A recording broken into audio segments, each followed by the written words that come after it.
ಇವಾಗಿನ Gen Z kids like 16 to 20 ಒಳಗಡೆ ಇರೋ ಜೆನ್ಸಿ ಜೆನ್ ಆಲ್ಫಾ ಏನ್ ಕರಿತಿರೋ ನಂಗೆ ಗೊತ್ತಿಲ್ಲ, ಬಟ್ ಏನ್ ಡೆಡಿಕೇಶನ್ ಇದೆ ಗುರು ಅವ್ರಿಗೆ. ಇವಾಗ ನಮ್ ಜಿಮ್ ಅಲ್ಲೇ ಆಲ್ಮೋಸ್ಟ್ ಒಂದು 4 ರಿಂದ 5 ಜನ ನಾನ್ ನೋಡಿರೋ ಪ್ರಕಾರ ಅವ್ರ ವರ್ಕೌಟ್, ಡಯಟ್, ಆಮೇಲೆ ಫಿಸಿಕ್ ಮೇಲೆ ಎಷ್ಟು ಲೈಕ್ ಡೆಡಿಕೇಶನ್ ಇದೆ ಅಂದ್ರೆ ಅವ್ರಿಗೆ. ನಮ್ಗೆ ಒಂದ್ ಟೈಮ್ ನೋಡಿದ್ರೆ ಬೇಜಾರಾಗುತ್ತೆ, ನಾನೇ ಗುರು ಆ ಏಜ್ ಸ್ಟಾರ್ಟ್ ಮಾಡಿಲ್ಲ ಅಂತ. ಅವ್ರಿಗೆ ಈಗ ಲೈಕ್ 16 to 20 ಒಳಗಡೆ ಇರ್ತಾರಲ್ಲ, ನಾನೇನಾದ್ರೂ ಆ ಟೈಮಲ್ಲಿ ಸ್ಟಾರ್ಟ್ ಮಾಡಿದ್ರೆ ನಾನು ಎಲ್ಲೋ ಯಾವ್ದೋ ರೇಂಜ್ಗೆ ಇರ್ತಿದ್ದೆ. ಬಟ್ ನನ್ ಕೈಲಂತೂ ಆಗಿಲ್ಲ. ಇವಾಗ ನಾನು 25 ನಾನು ಸ್ಟಾರ್ಟ್ ಮಾಡಿದಾಗ ಲೈಕ್ 21-22 ಆಗಿತ್ತು. 21-22 ಬಿಡಿ, ನಾನು ಲೈಕ್ ಡಯಟ್ ಮಾಡಕ್ ಸ್ಟಾರ್ಟ್ ಮಾಡಿದ್ದೆ ಲಾಸ್ಟ್ ಇಯರ್ ಸ್ಟಾರ್ಟಿಂಗ್ ಇಂದ.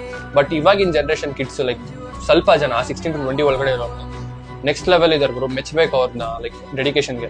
ನಾನು ಹೇಳ್ತಾ ಇದೀನಿ ಲೈಕ್ ಗೈಸ್, ನೀವೇನಾದ್ರೂ ಆ ಮೈಂಡ್ ಸೆಟ್ ಅಲ್ಲಿ ಮಾಡ್ತೀರಾ, ವರ್ಕೌಟ್ ಮಾಡ್ತಾ ಇದೀರಾ ಅಂದ್ರೆ ಪಕ್ಕ ಹೇಳ್ತಾ ಇದೀನಿ ಅದೇ ಮೈಂಡ್ ಸೆಟ್ ಅಲ್ಲಿ ಮಾಡಿ.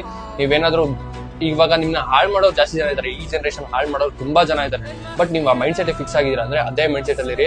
ನಮ್ಮ ಏಜಿಗೆ ಬರೋಷ್ಟಲ್ಲಿ ನೀವು ಎಲ್ಲೋ ಹೋಗಿರ್ತೀರಾ. ಹೇಳ್ತಾ ಇದೀನಿ, ಬರೀ ಹೆಲ್ತ್ ಅಲ್ಲ ವೆಲ್ತ್ ಅಲ್ಲೂ ಕೂಡ ತುಂಬಾ ಮೇಲೆ ಹೋಗಿರ್ತೀರಾ. ನಿಜವಾಗ್ಲೂ ಹೇಳ್ತಾ ಇದೀನಿ, ಆ ಮೈಂಡ್ ಸೆಟ್ ನಿಜವಾಗ್ಲೂ ಫಿಕ್ಸ್ ಆಗಿ. ಗೈಸ್, ಈ ರೀಲ್ ನೋಡ್ತಾ ಇರೋ ನಿಮ್ ಸರೌಂಡಿಂಗ್ ಅಲ್ಲಿ ಯಾರಾದ್ರೂ ಈ ಜೆನ್ಸಿ ಕಿಡ್ಸ್ 16 to 20 ಒಳಗಡೆ ಇರೋರು ಅವ್ರ ಡ್ರೀಮ್ ಫಿಸಿಕ್ ಅಚೀವ್ ಮಾಡಕ್ಕೆ, ಅವ್ರ ಹೆಲ್ತ್ ಬಗ್ಗೆ, ವೆಲ್ತ್ ಬಗ್ಗೆ ತುಂಬಾ ಡೆಡಿಕೇಟೆಡ್ ಆಗಿದ್ದಾರೆ ಅಂದ್ರೆ ಅವ್ರಿಗೆ ಈ ರೀಲ್ ನ ಶೇರ್ ಮಾಡಿ ನೋಡಿ, ಖುಷಿ ಆಗ್ತಾರೆ. ನಿಜವಾಗ್ಲೂ ಹೇಳ್ತಾ ಖುಷಿ ಆಗ್ತಾರೆ. ಅಂಡ್ ಹಂಗೆ ನನ್ನ ಫಾಲೋ ಕೂಡ ಮಾಡ್ತೀವಿ ಅಷ್ಟೇ.